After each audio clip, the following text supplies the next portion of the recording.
అక్కడున్న డాక్టర్ గారిని పలకరిస్తే నాకు 3 నెలల నుంచి జీతం రాలేదు అన్నారు. అక్కడున్నే స్టాఫ్ నర్స్ దేవమ్మను పలకరిస్తే నాకు 5 నెలల నుంచి జీతం రాలేదు సార్ అన్నారు. అక్కడ పనిచేసేటువంటి 4th క్లాస్ ఎంప్లాయీ ఆ అమ్మాయిని పలకరిస్తే ఆ అమ్మాయి నాకు 6 నెలలు అయింది సార్ జీతం రాక అంటుంది. మరి అక్కడ పనిచేసే సిబ్బందికి 5 నెలలు 6 నెలల నుంచి జీతాలు రాకపోతే వాళ్ళు ప్రజలకేం వైద్యం చేస్తారు? అలా కడుపులోనే నొప్పి ఉన్నది జీతం రాక. మరి పేదల కడుపుల నొప్పిని ఎట్లా వాళ్ళు న్యాయం చేయగలుగుతారు? అంటే రేవంత్ రెడ్డి ప్రభుత్వం చెప్పేదేమో ఒకటి, చేసేది ఒకటి. చెప్పడం ఏం చెప్తున్నారు? 1వ తారీఖుకి అందరికీ జీతం ఇస్తున్నామన్నారు.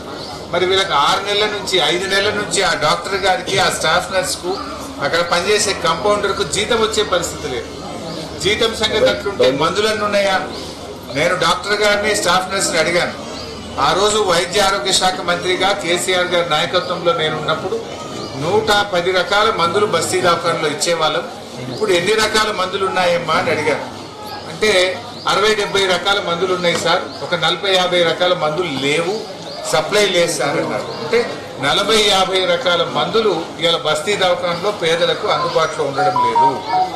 చిన్న చిన్న సిరప్స్ కానీ బేసిక్ గోళీలు కూడా ఇవాళ బస్తీ దవాఖానలో అందుబాటులో ఉండడం లేదు. అంటే 40-50 పలకరిస్తే ఏమంటున్నారంటే, సార్ కొన్ని గోళీలు ఇస్తున్నారు, కొన్ని బయటకు చిట్టి రాస్తున్నారు, కొనుక్కోమంటున్నారు, లేకపోతే కొండాపూర్ ఆసుపత్రికి పొమ్మంటున్నారు, కానీ మాకు అన్ని రకాల వైద్యం ఇక్కడ అందుబాటులో దొరకడం లేదు అంటున్నారు. అదేవిధంగా టెస్టులు చూస్తే B12 టెస్ట్ కానీ విటమిన్ D3 టెస్టులకు రీఏజెంట్స్ లేవట. అంటే మిషనరీ అంతా కేసీఆర్ ప్రభుత్వమే కొన్నది.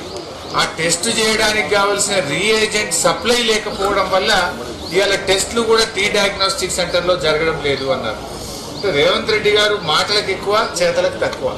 ఇలా కనీసం బస్తీ దవాఖానలో మందులు సరఫరా చేసే తెలివి లేకపోయాయి, టీ డయాగ్నోస్టిక్ సెంటర్లో రీఏజెంట్ సరఫరా చేసే తెలివి లేకపోయాయి, డాక్టర్లకు కనీసం జీతాలు వస్తున్నాయా లేవా రివ్యూ చేసే టైం లేదా రేవంత్ రెడ్డి గారు నీకు?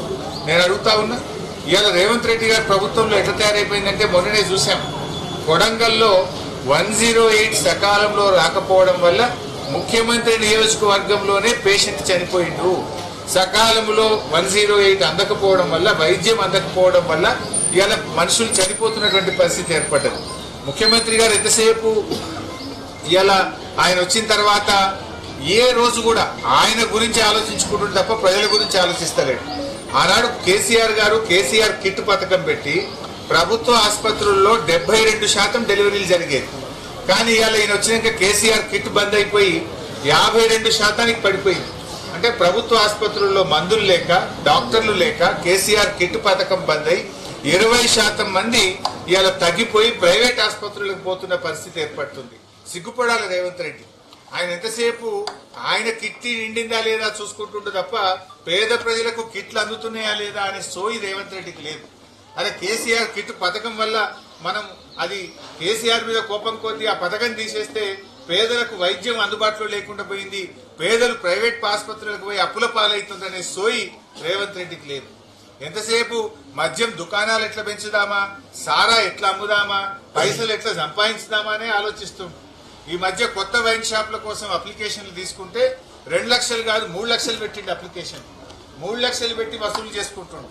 అదే ఆయనకు పైసలు తక్కువ వచ్చినాయి, అప్లికేషన్లు ఫుల్ రాలేదట. ఇప్పుడు అడగకుండానే ఇంకో వారం రోజులు ఎక్స్టెన్షన్ ఇచ్చిండు. అంటే ఇంకా కొన్ని అప్లికేషన్లు రావాలి, ఇంకా కొన్ని దుకాణాలు పెట్టాలి, ఇంకా పైసలు సంపాదించాలి, జనం తాగాలి, ఊగాలి, రేవంత్ రెడ్డి కిట్టి నిండాలి. ఇంతేనా నీకు? ప్రజల మీద సోయి లేదు. మరి కేసీఆర్ కిట్ ఎందుకు అంతలేదు? బస్తీ దవాఖానలో జీతాలు ఎందుకు వస్తలేవు? బస్తీ దవాఖానలో మందులు ఎందుకు లేవు? బస్తీ దవాఖానలో పరీక్షలు ఎందుకు లేవు అని ఒక్కనాడంగా రివ్యూ చేసినావా? మద్యం దుకాణాల గురించి ఇంకా దరఖాస్తులు అమ్ముర్రి, 3 లక్షలు ఫీజు పెట్టుర్రి, రేటు పెంచుండ్రి, పైసలు సంపాదించుండ్రి, దీని మీద మాట్లాడుతున్నావు తప్ప గరీబోల గురించి నువ్వు మాట్లాడతలేవు.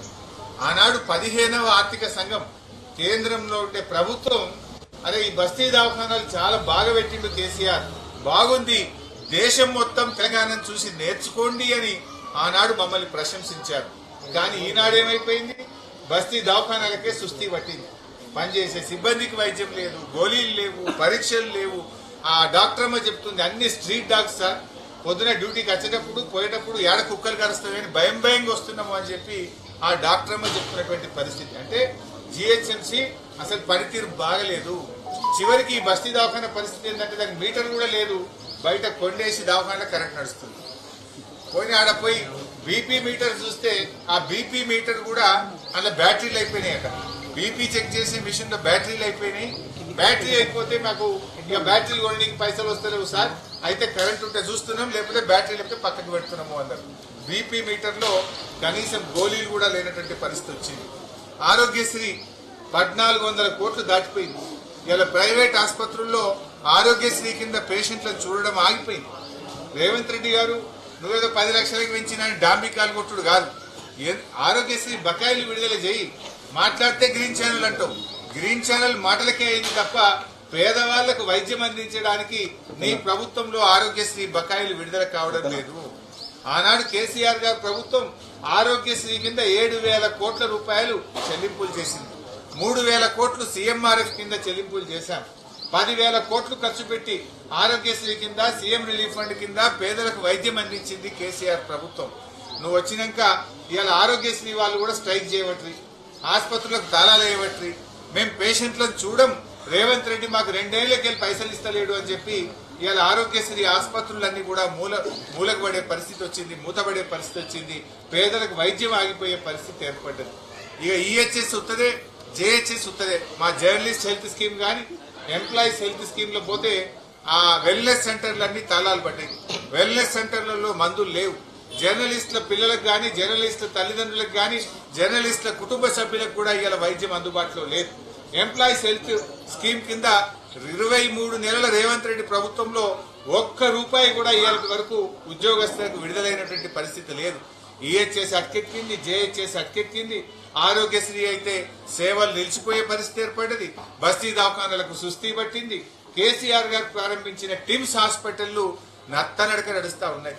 ఇదే ఎర్రగడ్డలో ఒకటి, ఎల్బీ నగర్ లో ఒకటి, అదే విధంగా నిమ్స్ ఒకటి, అటుపోతే సనత్ నగర్ ఒకటి, అటుపోతే మల్కాజ్గిరిలో ఒకటి. కేసీఆర్ గారు నలుదిక్కుల 4 సూపర్ స్పెషాలిటీ ఆసుపత్రులు కట్టి పేదలకు వైద్యం అందుబాటులోకి తేవడానికి ఆయన ప్రారంభిస్తే 2 సంవత్సరాల నుంచి దాన్ని మూలకు పెట్టిరు. అంటే నీకు ఏ పని కూడా ఇష్టం లేదు. ఏమన్నా ఉంటే నీ కిట్ ఎట్లా నిండాలి, నీ వసూలు ఎట్లా అనేది ఆలోచన చేస్తున్నావు తప్ప ఇంకా సూపర్ స్పెషాలిటీ టిమ్స్ హాస్పిటల్ ఎప్పుడు పూర్తి చేద్దాం, బస్తీ దవాఖానాలు ఇంకా మంచిగా ఎట్లా చేద్దాము అనే సోయి నీకున్నదా? ఇవాళ ఏ విషయంలో ఒక్కటన్నా చక్కగుందా ఈ రాష్ట్రంలో? ఇవాళ ఇప్పటికైనా మేము కోరేది ఒక్కటే, పాపం బస్తీ దవాఖానాల్లో పనిచేసే డాక్టర్లు, వైద్య సిబ్బంది జీతాలు లేక 6 నెలలకెళ్ళి ఇబ్బంది పడుతున్నారు. తక్షణమే వాళ్ళ జీతాలు విడుదల చేయాలని చెప్పి డిమాండ్ చేస్తా ఉన్నాం. నంబర్ 2, 110 రకాల మందులకు గాను 60-70 రకాల మందులు కూడా లేవు. మొత్తం 110 రకాల మందులు బస్తీ దవాఖానాలకు సప్లై చేయాలి, మందులు పేదలకు అందుబాటులో పెట్టాలని డిమాండ్ చేస్తా ఉన్నాం.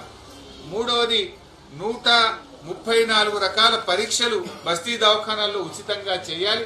ఇవాళ రీఏజెంట్స్ లేక D3, B12 టెస్టులు తదితర టెస్టులు జరగడం లేదు కనుక మొత్తం 134 రకాల పరీక్షలు ఉచితంగా బస్తీ దవాఖానాల ద్వారా పేదలకు అందే విధంగా ప్రభుత్వం మళ్ళీ పునరుద్ధరించాలని చర్యలు తీసుకోవాలని కోరుతా ఉన్నాం.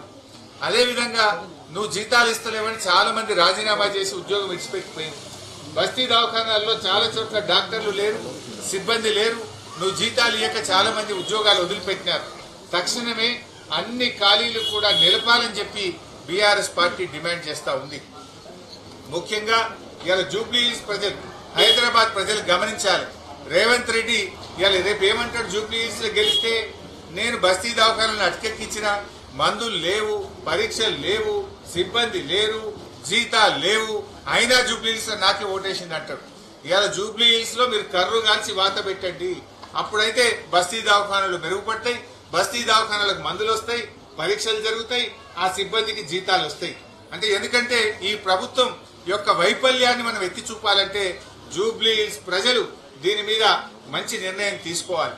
ఈ హైదరాబాద్ ప్రజలు కూడా జూబ్లీహిల్స్ లో ఉండే మీ బంధువులకు, మీ దోస్తులకు, మీ సహచరులకు చెప్పి కాంగ్రెస్ పార్టీకి గుణపాఠం చెప్పే విధంగా హైదరాబాద్ జంట నగరాల ప్రజలందరూ కూడా పూనుకోవాలని చెప్పి నేను కోరుతా ఉన్నా.